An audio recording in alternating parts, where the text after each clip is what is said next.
This is Dr. Judith Briles, and we're back for a different type of podcast, which is kind of cool.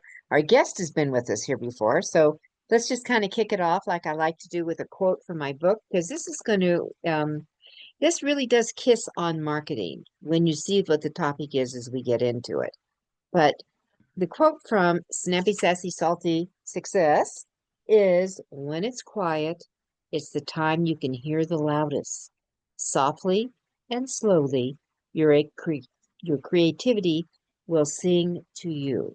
So this is about opening up your creativity and thinking of alternative sources that maybe you hadn't thought about, where you could place your book, especially for you fiction writers, your fiction authors.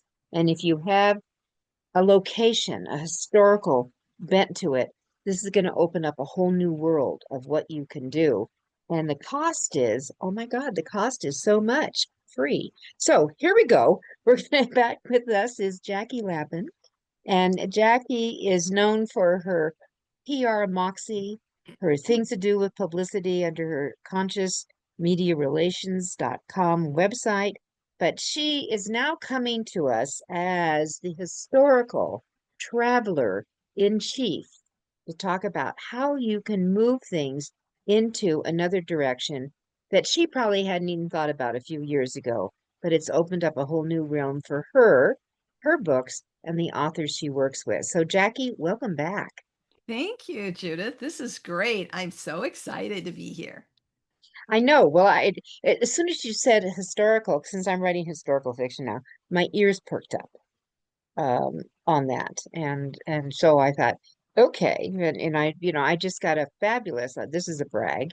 I just got a fabulous review in from Literary Titan on our book 3, um, Fabulous. on The Secret Rise, which is the third book in the Harmony series. If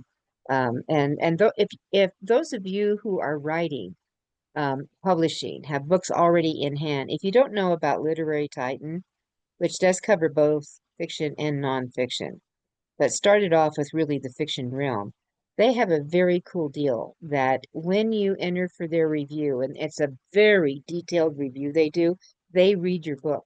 They will analyze it and go back. If you get a 4 or 5 star review, they automatically enter you into their book awards with no extra fee. So it's like $65 to get a review that's legit, that you can use on Amazon, Goodreads, and all those. But if you really score with a good review, you automatically are entered in the book awards. I think that's a killer deal, Jackie, for authors. Yeah, I certainly do. So, okay, so let's start traveling. All right, so where did this idea come from? And what was the goose? What was the cosmic goose that came in that said, we need a historic traveler series? So I have actually been traveling almost my whole life. I started getting interested in history when I was in fourth grade, and they took us to the California missions. When Ooh. I graduated college, I started traveling for business and for pleasure. And everywhere Mhm. I go, I really gravitated to all the historic sites and I took photographs. And initially they were just for my memories. And so they piled up in carousels and in notebooks. And when I hit 70, I had always loved sharing my photos, but most of the time I didn't, just because I didn't have time. But there was a part of me that always wanted to. And I hit 70 and I realized that I wanted to see all of my bucket list cities that I had missed. And because there were less years ahead than there were behind. So I Mhm. better get going. And I took a 9-week trip to Europe, which was absolutely incredible. And when I came out the other side, I said, okay, I am going to make time in my life. I had one business that I jettisoned and I kept the podcast tours, but I said, this is what I want to do for the rest of my life. I want to share stories of the places that I have been, and there are more than 500 of them. And I give you a little history on them. I give you a little and then I tell you what to see historically in those places. Then I share my photographs, and anywhere up to 30 photographs a lot of times. And lastly, I tell you the books to read to make you feel as if you lived there. And that's historic novels, mysteries, and history books and biographies. Because I want people to experience what I did. I am a historic novel fanatic. And so I've been reading them my whole life. And I wanted to share how I experience travel.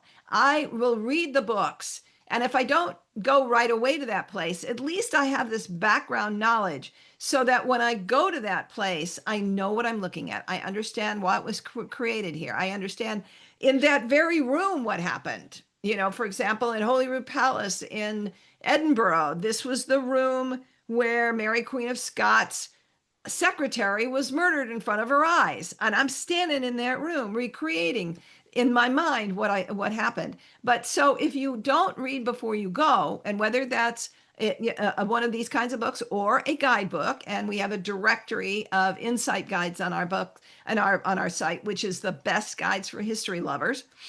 Before, if you don't go read before you go, you don't get the full context.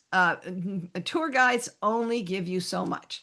And so, what the historic traveler does is 3 times a week, I'm going to give you a new location to experience. And by the way, if you are a writer out there with a book and you've been researching an area in your book, we do take contributed articles and we'll promote your book using the article that you provide in our format to illuminate people about that location. You have to just give us the photographs as well.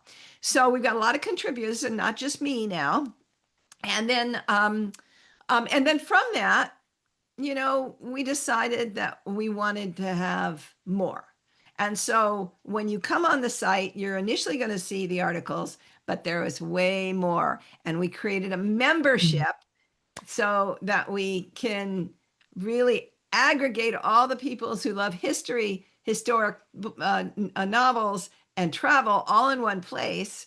And it, as you said, it's totally free. It's totally free. And we can talk more about what's there. Well, it seems to me you've teased us enough that we better see what this looks like. So maybe we need to dive in and get a peek at what the site looks like. Can you do that? You betcha. So let me share my page here. Okay. All right. So welcome to the Historic Traveler. And we marry your travel to the books that bring history to life. So when you first come, and note, I'm going to come back up to this navigation bar because this is where you're going to find stuff. But Okay. initially, you're going to see 4 of the most recent articles.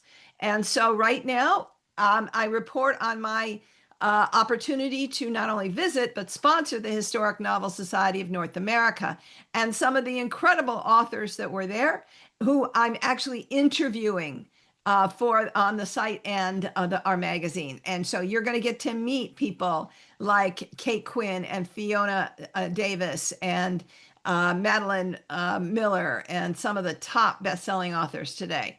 And then, for example, here's Edinburgh's Royal Mile and Chester. We do them in themes. So right now, the theme is we've just finished an English theme, and now we had a special feature. And this is just a sample of the different blogs, posts that we have. And by the way, you can actually search. If you're going to a particular place, you can go right here, find the articles or region that you're going to, and pull those up specifically. Now, this is our magazine number 3. And when you pop in here in the next days, you're going to see the next magazine. And it's got a theme for the fall that's a spirited fall, lots of ghosts and witches and places that. But here's this one is Mykonos. And you can see that it's an 80-page magazine. Most of the photos are mine. But we tell you about different places and different things to see and experience. Now, the first half of the magazine, I'll just pop over here. The first half of the magazine is destinations. The second half of the magazine is media. So that's books, TV, and movies. That, for example, this is Tony Rich is one of the top Elizabethan and Tudor authors in the world today.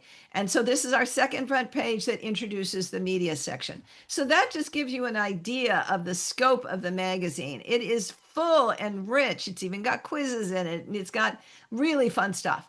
So then you can come here. We have a tour of the site, a full tour that you can take. And then this will take you over to the page to connect with me. And we'll show you the photo gallery in a minute. So then we have book reviews here on the homepage. We have them in the newsletter that goes out twice a month. And that newsletter also has what's news and going on in history, what's news and going on with books. It has posts that you might have missed. It's got it, and it's going to, when I start traveling and taking people on trips, you're going to find out about that kinds of stuff too. And then and you can sign up for the newsletter right here if that's your interest, or you can just sign up for the membership right here where it says become a member. Now I'm going to take you over to this page right here, my page. And down here, you're going to see a couple of really exciting things. This is my photo gallery. And so if you view the gallery, you're going to see landscapes, animals, collections of things like roses and hot air balloons, and lots of images that I have of different things. And then cityscapes and spotlights. Now, spotlights of just a particular kind of thematic post that we've done. And this includes history's iconic sites. So these are all my photos, which will give you an idea of the images from the places that I have been. And these really speak to you of some of the more famous places that you probably would have seen around the world. But you can see across the top here that there's one on the Oregon coast and the bridges of Paris and the Celtic Gold and the San Antonio Riverwalk and many, many, many more of those. So let's just head back on over here. And also on this page, you're going to see our two new features. One is my favorite 100 historic novels. So if you're really kind of curious as to, the vast number of historic novels that I've loved and in my my library, you can wander here. But this is what we're really excited about. We've just launched the hot historic 25 novels that are climbing the list that have just been introduced. And every month we're going to be updating this. And we encourage people, get on our list. You can sign up as a member. You can come and review this list. You can get a newsletter that reminds you that there's the newest monthly change of the hot historic 25 is up. So definitely you want to do those things. Then once you join, and I need to push this down here. Once you join, I want to show you what else you get. And this is really very exciting.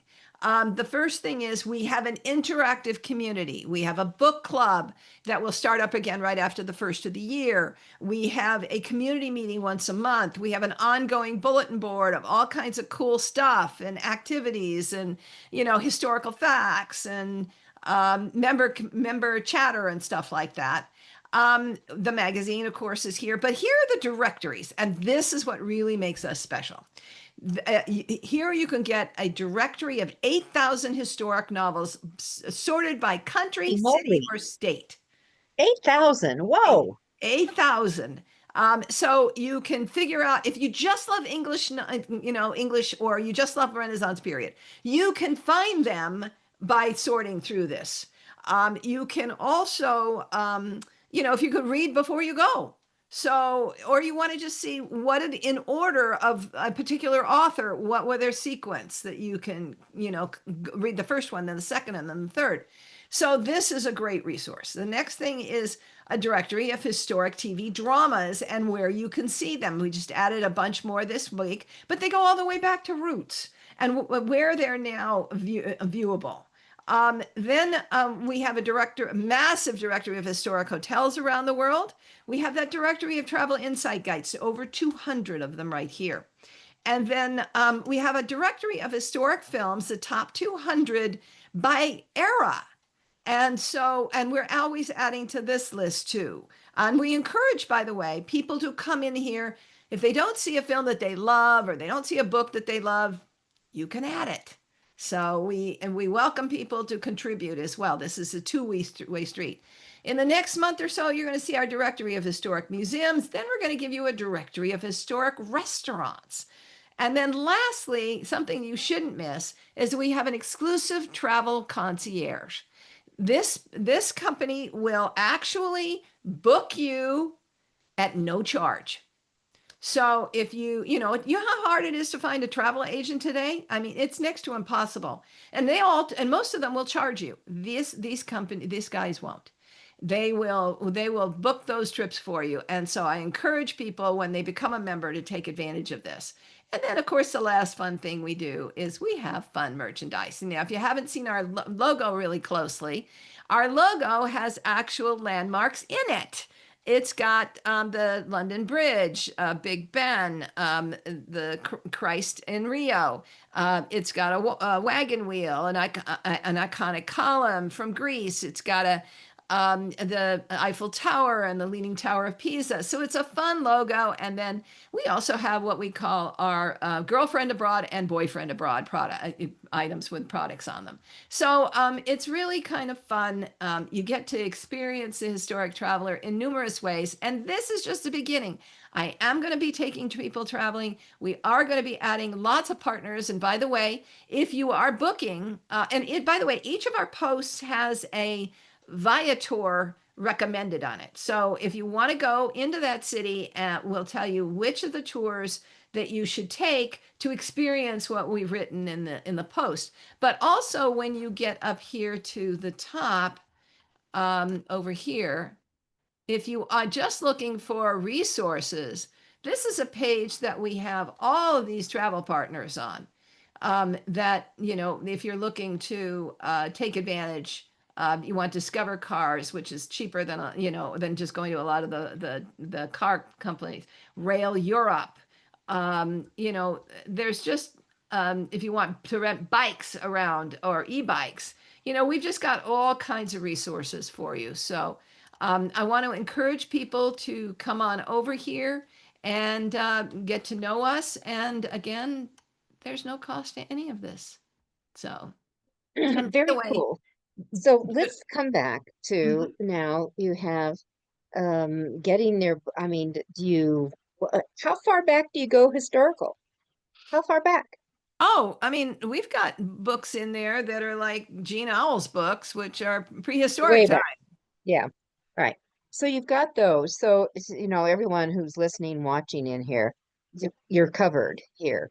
So how would Let me they? just let me we go all the way back, but we also really only go up to World War One. We stretch a little bit into the 20s on occasion, but we do not include World War II. So just World War II fans, I'm sorry about that. That's okay. I mean, you can't do them all. It seems like you've created like this little mini empire, Jackie. So as you go along, now let's go into our author, watcher, listener. Um, um, Certainly get the newsletter just for your own curiosity and see what's going on, so you know it's being covered. You mentioned, you've mentioned a couple of names that you covered. We saw a little profile of Tony Which Riches. is, Was that, is that correct? So how did that go about being featured? so Is that a partnering that they pay to be featured in that? no, no, but No. I mean, the people that we are featuring are at the top of their game.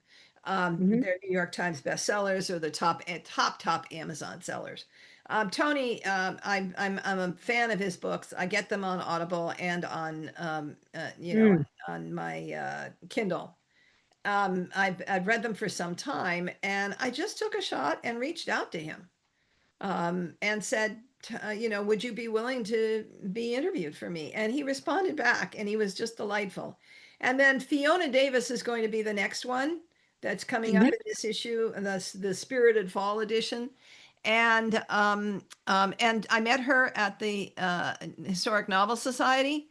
And we hit it off immediately, and she's just warm and welcoming. And so she granted me an hour of her time. And then I'm going to be reaching out to Kate Quinn, who we met there, who said she would do this. Sarah Penno said she would do it. I mean, a lot of these wonderful, best-selling authors are willing and available. But somebody really has to be, a top best-selling historic author for me to interview them. Now, you don't have to be a top historic author to be included in our directory. Anybody can be included if they have There you a go. good book, but we do ask one thing in exchange.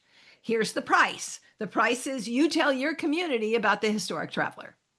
And so we have a submission form on the website where you can take an opportunity to reach out to me and say, yes, I'd like to have my book in. And by the way, here is my choice of how I'd like to promote the historic traveler to my community. It's a blog or an Mhm. interview or whatever.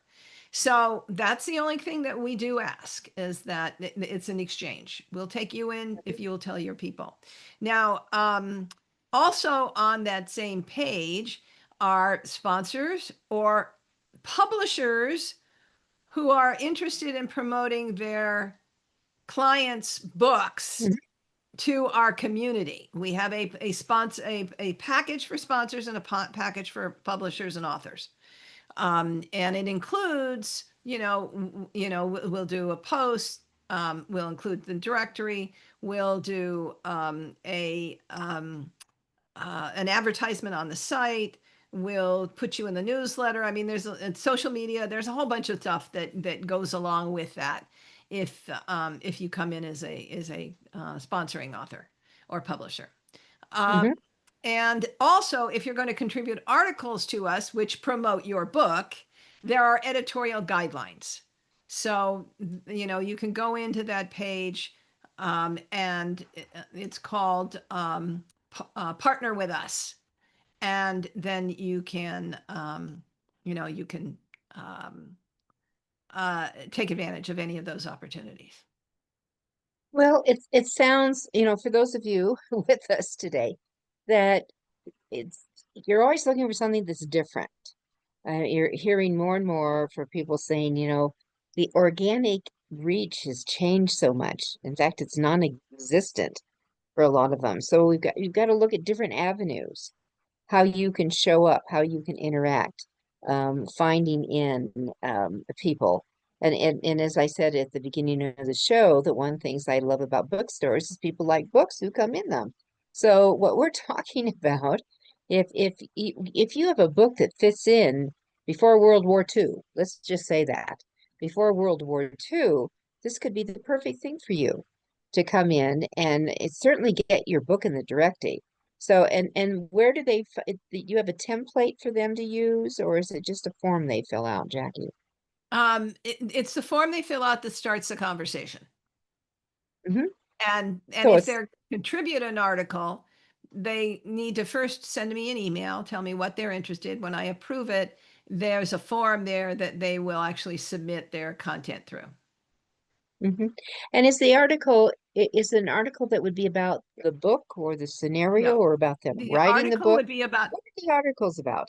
the article would be about a location, a, About the a location. city or a castle or a palace or whatever the location is. That, for example, I've got a book that just that's come in. It's actually climbing the charts now. It's called The Porcelain Menagerie. And again, somebody I met at the conference. And Jillian wrote it about Meissen and um, uh, excuse me, and Dresden, Germany, where this actually happened, the development of the porcelain menagerie. And Mm. so she went there and experienced it herself, took a lot of great photos, and then put it into an article for us where she talks about, how this is relevant to her book. And that's the way you promote it. And at the end, the books, when we list the books to promote, we list her book and we list her biography. So there's like three different ways that we promote her and her book within the post, even though the Hmm. post is location based. And the format is really spelled out in our editorial guidelines. It's, how's this relevant? And it could be how it's relevant to your book too. What's the history about this place? and then tell us what you see, you should to see, and give us some Mhm. explanation of those places. And how long ago did you start this? The Historic Traveler? How long ago? I started building it a year and a half ago. We went live Mhm. 6 months ago. So 6 months. So Keep in mind that I also digitized 35,000 images during that time. that is mind-boggling to me. You have taken scrapbooking. You've taken the infinite number of boxes of photos that I bet you everyone still has, and done the magic scan and get them in. I mean, it's massive work. So how big is the community now?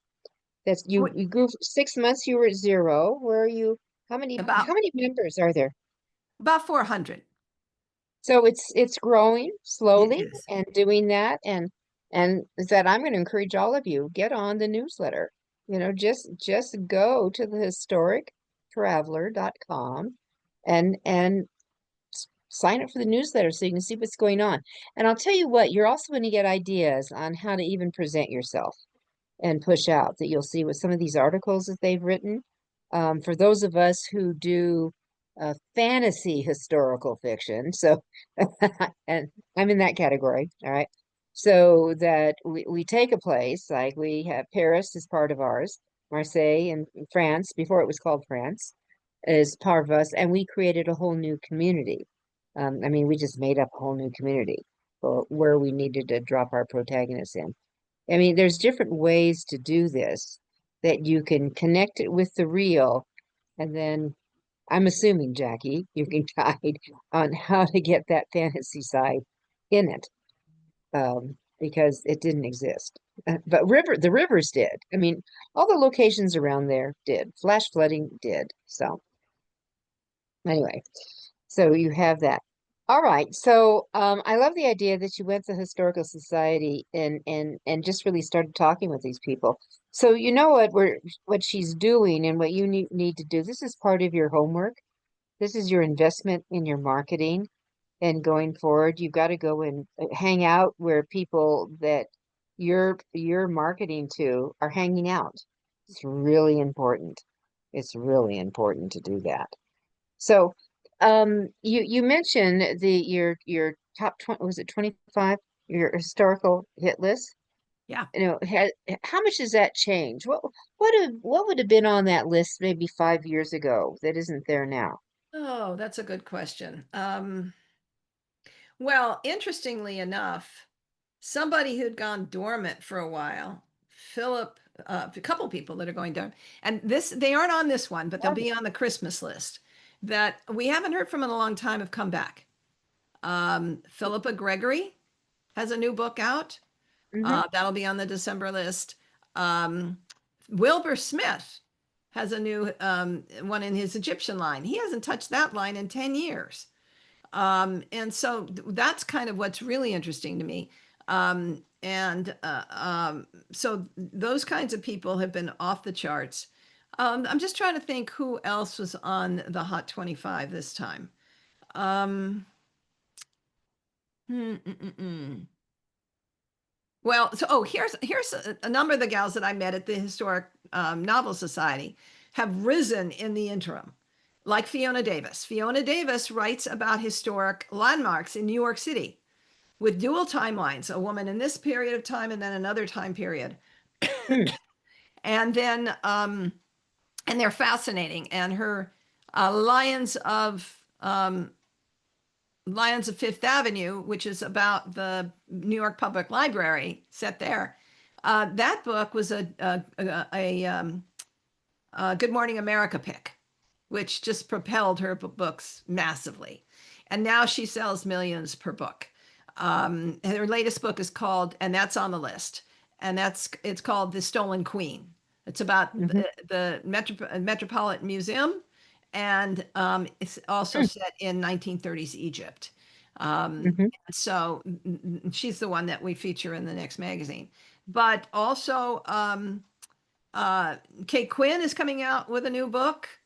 Um, she's on that list. She's on this, the more current ones. Sarah Penner, the book that's on my homepage, The Lost Apothecary, made her a big star, and she's had 3 bestsellers since, and has coming up with a follow-up to The Last Apothecary. Um, uh, uh, Sophie Perignon. I'm trying to think who else. A.M. Stewart. Um, who are some of the other gals at this at the event that are all kind of real comers?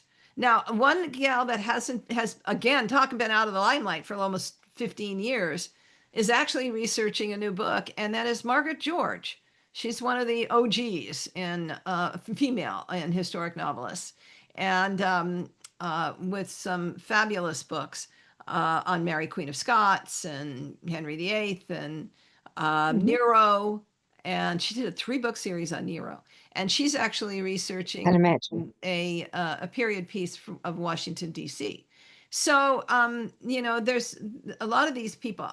Some of the people who have been consistently new are people like Ken Follett, which did Pillars of the Earth, Right. has had consistently. He then came out with his Fall of Giants series, but he's going back to a prequel before Pillars of the Earth. He's doing one on Stonehenge. So I'm trying to stay up with some, and of course the new one that's already an instant bestseller. And I consider this a historic novel because there are always romps through historic locations. Is Dan Right. Brown's The Secret of I know. Secrets? I am actually reading that. And he has, if you look at it, number one, the paper is so thin, everyone. I mean, this book weighs over 2 pounds. It's got over 600 pages in it. And he's got over 130 chapters.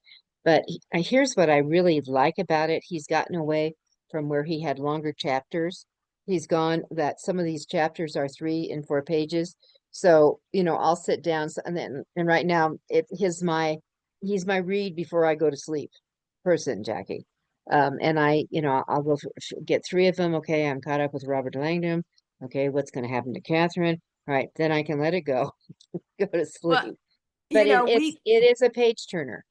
we just my social media gal just posted that book on our Yeah, social media, and by the way, come join us. We're on Facebook, Instagram, LinkedIn, TikTok, Pinterest, and YouTube. And she just posted that in on one of on mhm. Insta, and Dan Brown's people responded. They actually acknowledged it and sent it out to their community. So we were That's really great. flattered, and we picked up 5,000 new people like instantly. So Yeah. that was really wonderful. Yeah, But it is a good book, and it's to me it's a gorgeous cover. The cover is just, you know, the secret of secrets, and the second secrets has the S backwards, by the way, yeah, in the deal. But and you're right. People have been waiting for him to come up, and the research is stunning in there. well, and let me tell you that ironically, and I didn't know this when I planned it, our cover story on the next magazine is Prague, which No is where this fooling. book occurs. So you're Yes. definitely going to want to read. And we have a profile on Rudolph II, who was the alchemical emperor. And so you definitely want to read that next issue coming up right away.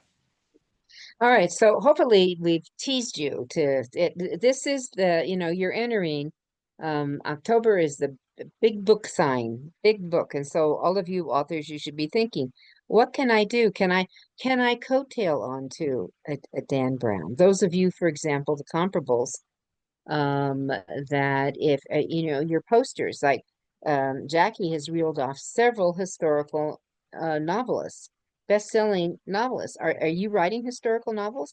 Have you does your book parallel anything that maybe Kate Quinn is writing about or Tony Riches is writing about in location or that? Have you thought about doing, if you're a follower of Kate Quinn, it might be time to discover your name and show those covers, and they work well on your marketing. Those are called comparable posters. and doing that. And there's also some videos that you can play around with too here. But this is, if this is how we move forward, this is how you're going to have to, raise yourself above the 2 million books that are published every year. That's overwhelming, isn't that, Jackie? Absolutely. You bet. Yeah, yeah, 2 million. And, and it's So harder for a novel writer to get publicity than it is for a nonfiction writer. Because absolutely. because the other business is introducing authors to podcasts, and but we basically won't even take fiction anymore because we can't get anything for fiction writers. But our nonfiction people, we can get a minimum of 30 invitations at every one we do. So it's tougher. So you do need to look for other avenues, different ways to connect with people. Go to and as you said, you go where the readers are already. Yeah, well, that's easy peasy. So you have to. We did a show earlier in the month on the different kind of swag you use on your presentations, from even from what you ought to have on your bookmark, which you should have a bookmark in my opinion. And I give them away like candy. I can easily, when I'm in a bookstore, I probably give out over 200 bookmarks to people that I've interacted with, that either get in books or they take it away because maybe they said, I shared this with the group. A lot of times people say, "Oh yes, I love to read, but I only read Kindle, or I only read, Nook, or I only read, fill in the blank, or I only listen to audio." So I make it a habit of putting on my bookmarks that they are available in print and ebook and audio. If they are, don't do that if they're not. But but help yourself out here as you go along. So, see, Jackie, what else can we cover here? That what I would actually, I want to talk a historical on why they should know about the directory, why they should get their book in the directory. So everyone, so you want to go to the historicaltraveler.com, and get the form. Just you're gonna have to search on the little widget to say what it is, and get signed up. I'm gonna do it, and you have that, and then explore other opportunities that you have here. What maybe Jackie's a perfect partner to run and soar with, to get your things out. So Jackie, you've kissed on your blog tour. So why don't we come back to that? I'm a huge believer. Well, I've had your podcast, not the blog, podcast. That that and should you have your own podcast? I'm going to tell you, probably not. Probably not. Go ahead and coattail on people who have already been doing it, that are considered active podcasters. There is shocking 5 million podcasts out there. Well, 5 and million. the ones that will work for a historic novelists are going to be mostly those that specialize in fiction, and you'll find them, under books. If you're looking for the channels on iHeartRadio, on Spotify, on other podcatchers, you're going to go looking for the book section. And then you'll also and reach out to those ones that do fiction, because not all of them do. And so No. don't so narrow your focus onto that. And if you happen to have something that's on a related topic, very topical, your book is about somebody that actually lived, and there's parallels to today's world, and those are kind of the things that you would be going to a more contemporary kind of podcast host. Um, but otherwise, that's generally where you're going to find the most open. And then there might be some things that are local. And don't forget, podcasts aren't the only thing. There's still radio. And so, look for your local radio. A lot of times, the PBS station in your market, if they still exist, will have a book show, and they like to feature people that are local. So Mhm. that might be another good avenue for you. So, and if you don't know where to start, I mean, I would go to the Google and ask and just put in radio stations. I'm in Denver that feature local authors and their books. I would start there Yeah. and see if anything comes up and just start narrowing it down and seeing and another you can do a reverse. You can do what authors have been featured on radio shows. And sometimes, there's we have Jackie, one of the things that I get behind is what's called the Aspiring Author Scholarships through the Colorado Authors Hall of Fame, and we give out every other year. We give out $15,000 scholarships to unpublished authors to get them off the ground. They get some cash and they get a full-blown mentoring program. And that one of them who won last year, her book is now in editing. So she's written her book, and it's a memoir. She walked from her mama, took her 7-year-old, 5-year-old, and 3-year-old, and walked from Guatemala to San Diego to escape. Mm, Walked wow. with no coyotes, just walked with these little kids. Mm, And so this is her story. And that there is the NBC affiliate here in Denver is actually going to have her on next month to just talk a little bit about what's going on. So we are scrambling to get her book cover done so she can say it's forthcoming and show the cover to come. So, but you don't have to be published yet, is what I'm saying. Sometimes it just, because she was an immigrant, she ended up landing in the foster care system for bounced all over the place for a long time. And it just turned out the last home she was in started her on the path to citizenship before she exited. So, I mean, all these stories are out here, and you have to figure out how you can fit in, what you can make it work for you. That's what I'm saying on that. Right. So, well, Jackie, I want, interestingly enough, a lot of historic fiction starts with somebody's family, yeah. somebody that in their back history that you as the author are repurposing the Mhm. what you know and building it into a fictional. And sometimes that's the story that you can sell. This is my great grandmother, and I am just fictionalizing her story, and that makes a great podcast or TV, Mhm. etc. Mhm. Mhm. I had a client that did that, and he says, "What I remember about my great grandmother was sitting on the porch with her pipe.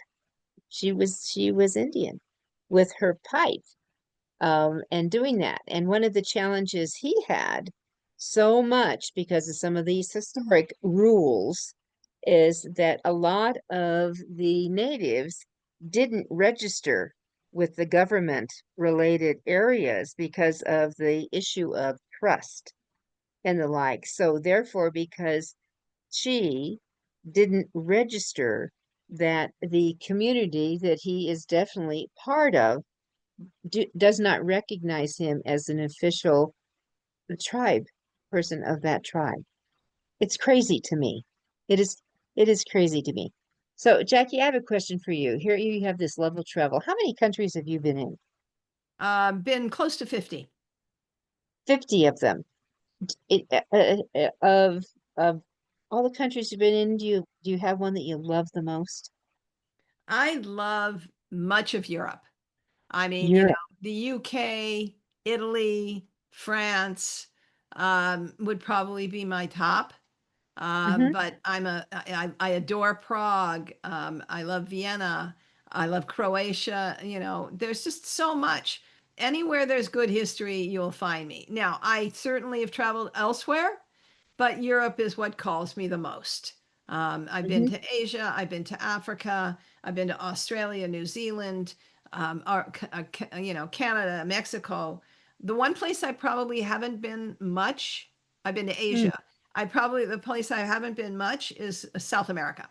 I haven't been to, Oh, oh, I've been in that's South America. All up and down that coast from Rio all the way back up. It's on my list, but first on my list is Egypt. So I need to Ah, head to Egypt. That's my next priority. I have a book I can recommend to you. And the Saudis and all that in there. Great. It starts that. I will get her to join so you can learn about the bystander, uh, Fabulous. and all of that. All So right, I just so want to remind people mhm, that if they're going to access the book directory, they have to be a member, not just signed up for the newsletter. So make sure that okay. you sign on as a member if you are going to access that directory. Well, that sounds like a good idea. So, when you are going into your 50 countries, how much studying up did you do on them as a personal traveler? Or did you just kind of go on, it's Italy today. No, I always read an insight guide Mm-hmm, because the history section is so detailed and so thick. mm-hmm, That's my first step. Now, a lot of places, if I know that I'm going, I will read the major historic novel in that area for sure. mm-hmm, Like I'll read a Michener. If I'm going to Alaska, I'm going to make sure I read Michener's Alaska. Or if I'm going to Spain, I'll read Iberia. Or Jonathan Rutherford. Excuse me, Edward Rutherford. Those books are so detailed for a location. And then I'll read other period books about that place. mm-hmm, mm-hmm. And then, that really enhances it. And truth be told, it was Dan Brown's Inferno that really Brought you to Italy? I wanted to go to Florence so badly, but once I read that book, I was afire to go to Florence. Because it told me all the historic cities, places I wanted to see and why, what was significant and interesting Mm-hmm, about them. mm-hmm. So, it depends on the book, but I do try to do a lot of reading, both atmospherically and specifically about the place before I get there. I'm really glad you mentioned Dan Brown, Michener. A lot of people don't know his library is here in Colorado. It's up Hmm. in Greeley, Colorado, as a matter of fact, and affiliated with a school. And they don't think of these authors as historical fiction.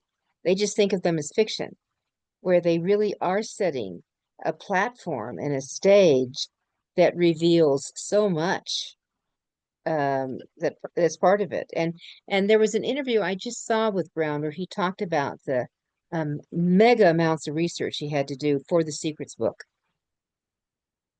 I'm not surprised. And what I love about historical fiction is that most of the authors have done an enormous amount of research, and I'm just piggybacking on what they've already discovered. And so, it's like history light for me. Hmm. But one of the features that I have in the magazine every month is a feature on the old masters.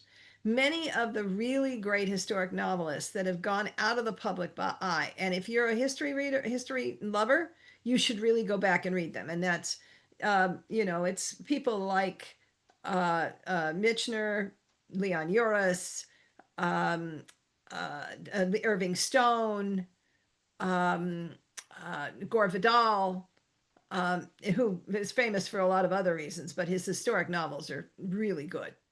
And of this whole sequence, and so I'm always finding one book from one of those great folks and featuring it we also feature a favorite series. We feature a favorite um, uh, book about somebody who actually lived, a fictionalized version of somebody that actually lived, and then a book that is a nonfiction book. There's a great book called Champlain's Dream about the founding of Quebec. There was a wonderful book that I just adored about a woman, the, the most, the earliest and most effective gangster or organized crime leader in New York City was actually a Jewish mama. Oh my. It's a fascinating read, an absolutely fascinating read. Um, Wow. and so, and it's not fiction. It is straight fact. So I'm always looking for really interesting books about interesting people. Well, again, I think a lot of people don't think that these amazing books that have been around for a gazillion years that are really under the umbrella of historical fiction, and and it is time to revisit. I just did a whole. I did last year. I did a revisit of all the Follett books, and one of the things I loved what Ken Follett said is he has this whole team of researchers on his staff that does all this work. But then he says, "Yeah, I take it all in, and then I just make up what I want." Ah, well, and Which Fiona I thought, Davis said in her interview, she said she was actually researching for a magazine article the one of the leading hotel women's hotels in or women's residences in New York City. And when she realized that the remaining residents wouldn't talk to her for the article, she thought, oh, well, it would be easier just to write it as fiction. Then I can make up what I want. And she said, well, I had right. no idea what I was getting into. And she says, oh, and I think I'll do a dual timeline. She said, I had no concept of how difficult it is to make dual timelines work together and be realistic. She says, now I know. But if I'd known when I did it then, I never would have started it. Oh, I bet you that's true with a lot that they get into. Well, what else can we have just a couple of minutes left. So what else can we dive into to let people know how to tie in maybe some, tie it into your media expertise from a gazillion years of how people who are writing fiction can maybe find the golden nugget to get some attention out Well, there. you're looking for something that's relevant. What is Hmm. relevant to people today? And how can you repackage that into some kind of a pitch? It's not just the book, Hmm. what makes it relevant. But I also want to do something that's, if you love historic travel, then I've Hmm. got a couple of guides that you really can't miss. I've got one that's 20 historic cities where you can immerse yourself, 20 international cities where you can immerse yourself in history and the books to read to make you feel as if you live there. And you Mm. can get that guide by going to and I want to remind everybody this is thehistorictraveler.com. So it's THE. You go to thehistorictraveler.com/guide. And then I have one about the US and Canada, and Mm. it's 18 markets, and it's thehistorictraveler.com/guide NA, as in North America. So those two guides are going to give you 38 different cities that, if you Yep. love history, is going to tell you what to see in each of those places. Mm. It's well worth. I, And again, it's I free. I Just love that. download it. Yeah, I love that. I'm gonna go get it. I just had a friend who did a Snake River deal on the Lewis and Clark. He said I learned so much on history that I just had no idea just by immersing along the river. And he read as he went along. So great advice. Well, Jackie Lapin, we're at the end. I hope everyone goes to thehistorictraveler.com. Do sign up for the newsletter, become a member, really explore it. The best way to find out where you fit in is you really go through that newsletter and say, oh, okay, I do have something. I can do that, and reach out and take advantage of it. And when you have these freebies come along, take it and run. That's all I can say. We'll see you next week. Jackie, thank you for being with us again. Thank you, Okay. Judith. All right.